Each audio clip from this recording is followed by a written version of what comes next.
एक आवाज़ जो सरकार और सामाजिक मुद्दों पर सवाल भी करती है और समाधान भी देती है। एक नाम जो सोशल मीडिया पर आज लाखों दिलों पर राज कर रहा है। मीठी अवधी भाषा में कड़वी सच्चाई कहने वाले आज सारांश भाई अविनाश के इस पॉडकास्ट में हमारे साथ हैं उत्तर प्रदेश वाले काका प्रवीण तिवारी जी। काका जी, स्वागत है आपका चैनल पर। सभी को नमस्कार। काका जी जो है बस्ती के बगल से गोंडा जिले के मस्कनवा धानेपुर से आते हैं और काका जी बहुत पढ़ा लिखा मनई है। कंप्यूटर साइंस में बीटेक, बैंकिंग फाइनेंस में एमबीए, लगभग 16 साल का कॉरपोरेट का अनुभव और इसके अलावा काका सामाजिक कार्यों में भी काफ़ी सक्रिय रहते हैं, खासकर बेटियों के शादी के क्षेत्र में। तो ये संक्षिप्त में काका जी का परिचय था। अब चलें सोझे बात कही काके की जाए।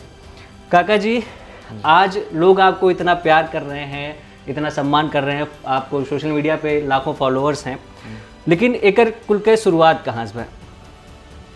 पहली बात तो आपको बहुत बहुत धन्यवाद। सभी को नमस्कार।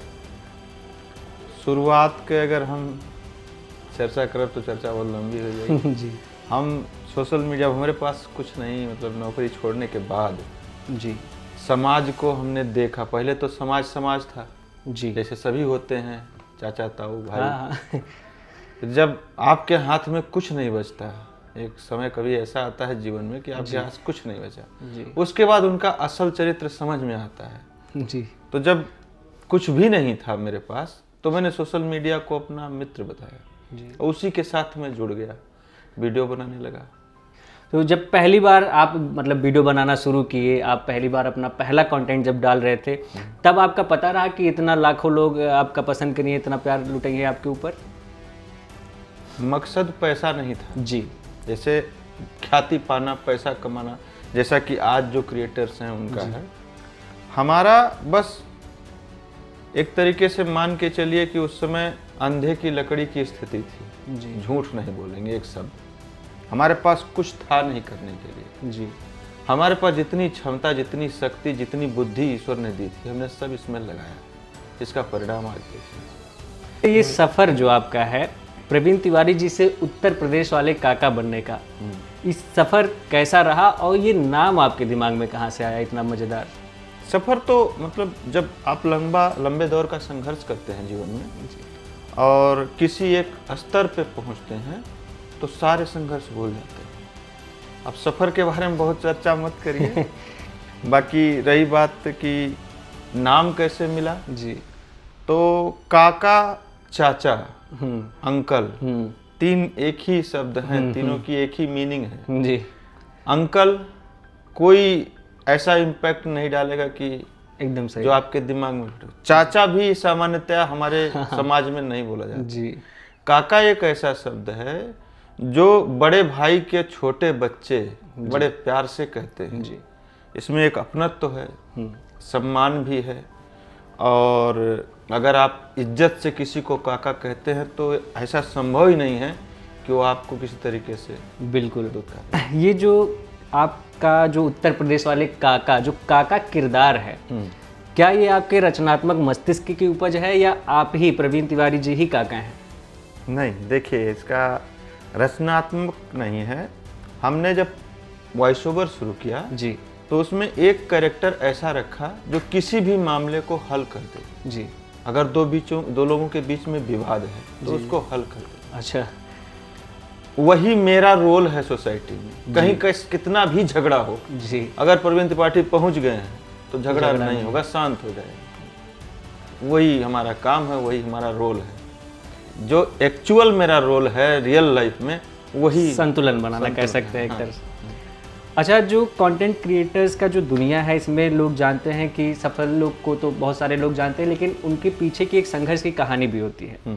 कई बार जब आप ये शुरू किए होंगे तो हो सकता है आपको भी नेगेटिव ट्रोलिंग्स का सामना करना पड़ा हो, नेगेटिव कमेंट्स आए हों, या परिवार, नात, रिश्तेदार आमतौर पर लोग कहना शुरू किए हो कि भैया इतना पढ़ा लिखा हो, का शुरू कर दो। तो का ई कुल आप गुजरा हो दौर से? बहुत ज़्यादा जी। बहुत ज़्यादा।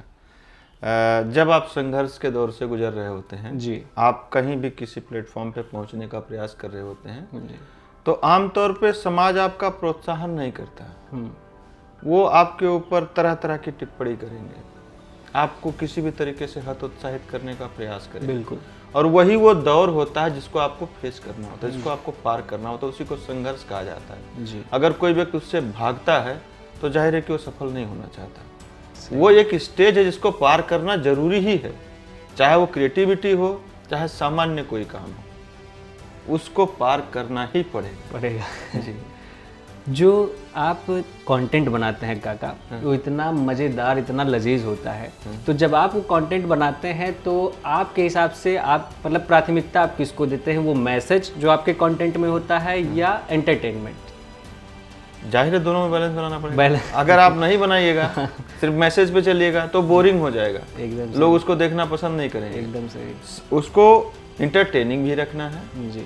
और मैसेज इम्पोज इस तरीके से करना है कि देखने वाला उस चीज को समझे, लेकिन ये समझ के ना देखे कि ये एक मैसेज के लिए वीडियो बनाया गया। मतलब जो कह सकते हैं आम तमगा जो भी लोग देखें आपका वीडियो, आसानी से वो मुद्दा हंसते खेलते समझ जाए, बस बहुत सिंपल लैंग्वेज में समझ जाए, साधारण तरीके से। जी। काका कुछ गंभीर और मुद्दा बातचीत हो जाए, आप मिले हैं तो हाल फिलहाल में सरकार द्वारा नए यूजीसी गाइडलाइन लाए गए, जिसके बाद सवर्ण समाज उस पर काफी आक्रोशित होता है। फिर सुप्रीम कोर्ट बीच में आता है, उस पर रोक लगाता है और कहता है कि अभी इसमें संशोधन की आवश्यकता है, जिसके बाद SC ST OBC समाज कुछ आक्रोशित दिखते हैं। तो इस पूरी प्रक्रिया को उत्तर प्रदेश वाले काका किस नजरिए से देखते हैं? देखिए, अगर सरकार के पॉइंट ऑफ व्यू से बात करें जी, तो जिस जातिवाद को आधार बनाकर, जी, जिस भ्रष्टाचार को, जिस करप्शन को, जिन चीज़ों को आधार बना के वर्तमान सरकार सत्ता में आई, वही चीज़ करना इन्होंने शुरू कर दिया है। यूजीसी को हम इस नज़रिए से देख रहे हैं कि जो हिंदू समाज रिकंस्ट्रक्ट हो रहा था, संगठित हो रहा था, आपने ऐसा एक तीर मारा है कि सब छीछा लेदर कर दिया आपने। ये आप हो सकता है आपका राजनीतिक जो महत्वाकांक्षा है उसकी आपूर्ति करे, लेकिन समाज में इसके बड़े दूरगामी परिणाम होंगे, बड़े दूरगामी परिणाम होंगे। सरकार का ये निर्णय किसी भी तरीके से उचित ठहराने योग्य नहीं है। ये टोटल एक पॉलिटिकल चाल है, वोट बैंक को अपनी तरफ आकर्षित करने का एक तरीका है। इससे भी और बहुत अच्छे अच्छे तरीके थे जिनको अपनाया जा सकता था। समाज को बेकार कर देना, समाज में तरह तरह की बेमनस्ता फैला देना, ये तरीका नहीं है राजनीति का। जी। जो भी जिम्मेदार लोग इसके लिए बैठे हैं, राजनीति कर रहे हैं, जी, उनसे ये कहना है बहुत से मुद्दे हैं जिन पर आप पॉलिटिक्स कर सकते हैं। समाज को समाज ही रहने दीजिए, अखाड़ा मत बनाइए। प्रदेश सरकार भी हाल फिलहाल में बजट लाती है 2026 का। जी। 2027 में विधानसभा का चुनाव है और ये प्रदेश सरकार का बजट प्रदेश के इतिहास का अब तक का सबसे बड़ा बजट निकलता है। अब आप कैसे इसको देख रहे हैं? क्या ये राजनीति से संबंधित है या वास्तव में मतलब सरकार विकास के पथ पर अग्रसर है? क्या एक कमी आपके हिसाब से इसमें चूक रह गई हो और क्या एक सबसे अच्छी बात इसमें लगी? बजट में जो 2000 इससे पहले का बजट था जी, उसमें 7 मद ऐसे थे उत्तर प्रदेश सरकार के जो बजट 50 और 59% तक ही खर्च होता है। वो बजट ही नहीं अलॉट किया गया। जी, 8 लाख कुछ हजार करोड़ का बजट पिछला था। उस बजट में बहुत अधिकतर मद हैं। 1-2 मद अगर छोड़ दें, जैसे पेंशन, विधवा पेंशन जो ये समाज कल्याण का है, वो 100% यूटिलाइज हुआ है। बाकी कोई ऐसा बजट नहीं है जो 60% 70% ज़्यादा खर्च किया हो, उस पर अलॉट हुआ हो। ये भी एक झुंझुना ही है एक तरीके से उत्तर प्रदेश में जो बजट आया है। भले ही आप इसको कुछ भी कहें, राजनीतिबाज मेरी बातों को किसी भी तरीके से लें। इसमें जो मुझे सबसे ज़्यादा बुरी बात लगी वो ये लगी, संविदा कर्मी, शिक्षा मित्र, जितने भी ये इस तरीके के एम्प्लॉय हैं जिनके घर का टोटल खर्चा 10,000 में चलता है जी, उनके विषय में सरकार को सोचना चाहिए। बिल्कुल। उनके बारे में नहीं सोचा गया, बिल्कुल नहीं सोचा गया। ये मुझे खला इस बजट में। बाकी अच्छा इसलिए लगा क्योंकि उत्तर प्रदेश सबसे बड़ा स्टेट है और ये सबसे बड़ा बजट है। बजट में काका जी आजकल देख रहे हैं आप, कंटेंट क्रिएटर्स को भी जगह मिल रही है। अब तो ट्रेनिंग हब भी बनाने की बात केंद्र सरकार कह रही है, रील्स वगैरह की ट्रेनिंग भी देगी। कई सारे कंटेंट क्रिएटर्स अब जो नए हैं इस दुनिया मतलब इस फील्ड में उतर रहे हैं, कई तो आपको बैठा के इंटरव्यू भी कर रहे हैं, जी। तो इन लोगों को आप जो है क्या प्रो टिप्स और ट्रिक्स देना चाहेंगे कि जैसे चैनल जल्दी ग्रो हो, एज ए कैरियर ये अपना इसमें बना सकें? देखिए, क्रिएटर्स को एक चीज़ मैं कहूँगा कि आप जिस दिन कंटेंट अपने लिए नहीं पब्लिक के लिए बनाने लगे जी, उस दिन आपकी 50% समस्याएं कम हो जाएंगी। दूसरी चीज़, कंटेंट बनाते समय जिस दिन आप पैसे के बारे में सोचना छोड़ देंगे उस दिन आप एक सफल क्रिएटर हो जाएंगे। कंटिन्यूटी प्लस सतत प्रयास, यही एक तरीका है जो सोशल मीडिया की एल्गोरिदम में आपको ऊपर ले जा सकता है और इसके लिए आपको प्रयास करना चाहिए। ये दरअसल काका अपने लिए हम पूछे रहे हैं, कहाँ इसके हम हाल ही फिलहाल में कंटेंट बनाना शुरू कर रहे हैं। एक सवाल और है, हमको 100% पता है कि हमारे दर्शक भी जानना चाहते हैं और मैं खुद बहुत ज़्यादा उत्सुक हूँ, घर पे बच्चे और काकी जी आपको किस नाम से संबोधित करती हैं? अब तो मतलब ये ऐसा पेट नेम हो गया कि मेरे पिताजी भी काका ही कहते हैं। बहन है, बहनोई है, पत्नी है। मेरी बिटिया ने कल मेरा डायलॉग बोला और काका बोला तो मुझे बड़ा आश्चर्य हुआ। मैं समझाया, बेटा हमको पापा ही बोले। तो मतलब कह सकते हैं कि अब उत्तर प्रदेश वाले काका जगत काका हो चुके हैं, उनको सबको ही काका नाम से ही बुला रहे हैं।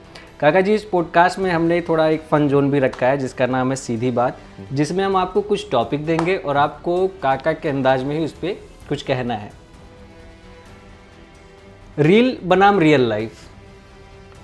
रील को और रियल को एक करके रखिए, एक ही करके रखिए। एक ही करके। रियल जो है वही आप रील में रहिए। अच्छा, अगर डिफरेंस ज्यादा हो गया जी तो आप फिर कभी वो स्तर नहीं पा सकते। ये तो बहुत अच्छी और अलग टिप्स आपने दी, क्योंकि आमतौर पर जो क्रिएटर्स सुझाव देते हैं वो कहते हैं कि दोनों को अलग रखना चाहिए, लेकिन आपने जो बात कही कि वो दोनों एक ही होना चाहिए, ये बड़ा अलग और बहुत अच्छी बात है।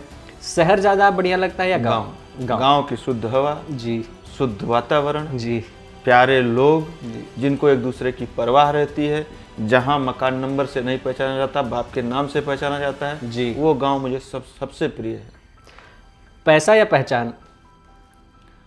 ये दोनों बैलेंस करके चलिए। यहाँ भी बैलेंस की ज़रूरत है, बैलेंस की जरूरत। मैसेज और एंटरटेनमेंट के हिसाब से। पहली कमाई? पहली कमाई 760 रुपये। 760 रुपये। कब थी ये? 2001 में। अच्छा, तब मैं कोरियर बांटता था। अच्छा। ट्रोलर्स को क्या जवाब देंगे काका? ट्रोलर्स को, अगर आप मेरी ढंग की लाइन कोई पकड़ के जो वास्तव में समाज के लिए ठीक नहीं है ट्रोल करते हो, मुझे अच्छा लगेगा कि कोई मेरी कमी निकाल रहा है जी। लेकिन अगर आप मेरी किसी बात को फजूल के जातिवाद से जोड़ के ट्रोल करते हो तो मुझे क्रोध आता है, और उसके बाद जो मेरी भाषा है वो आपको बहुत बुरी लगती है। तो प्लीज़ मुझे ट्रोल करिए, मुझे कोई ऐतराज़ नहीं है, लेकिन वाजिब कारणों से जायज़ लाइन को पकड़ के ट्रोल करिए। चलिए, ये भी एक बढ़िया संदेश था ट्रोलर्स के लिए। उत्तर प्रदेश वाले काका या प्रवीण तिवारी जी? अब तो हम काका ही हैं। काका ही हैं, काका ही आप चुन रहे हैं। काका की तरह ही मर जाना चाहते हैं। अच्छा, बड़ी बात थी ये। तो आप थे उत्तर प्रदेश वाले काका जी, और सारांश भाई अविनाश पे अगर ये पॉडकास्ट आपको मीनिंगफुल, मज़ेदार लगी हो, काका के बारे में बहुत सारी ऐसी बातें जानने को मिली हों जो आप पहले नहीं जानते थे, तो सिर्फ लाइक कमेंट मत करिएगा, सब जगह फॉलो करिएगा। एक चीज़ कहेंगे अविनाश जी का, अगर आप कंटेंट देख रहे हैं जी, तो कुछ सीख के जाएंगे, क्योंकि ये सिर्फ फेम पाने के लिए या अपना ब्लॉगिंग करने के लिए वीडियो नहीं बना रहे हैं, बढ़िया व्यक्ति हैं, इनको देखिए, फॉलो करिए। धन्यवाद काका जी। यूट्यूब पे हमारा चैनल SARANSH सारांश भाई अविनाश आप सर्च कर सकते हैं, और तनका अगर सब्सक्राइब कर दे हैं तो हमरो बाल बच्चे हैं काका खानी, हम तनका फेमस हो जाए तो अच्छा रही। तो इनका कंटेंट बढ़िया है, आप लोग देखिए। हमारे फेसबुक पेज से इनकी क्लिप्स जाएंगी। और एक चीज़ और हम कहेंगे, जो लोग फेमस हो गए हैं सोशल मीडिया पे या किसी भी मीन में जी, जो उस फेम को पाने के लिए संघर्षरत है, कम से कम उसका तो सपोर्ट करो ना भाई जी। सपोर्ट करो, मेरा यही काम है। ठीक है दर्शकों, नमस्कार, मैं था अविनाश ओझा और आप देख रहे थे सारांश भाई अविनाश। धन्यवाद।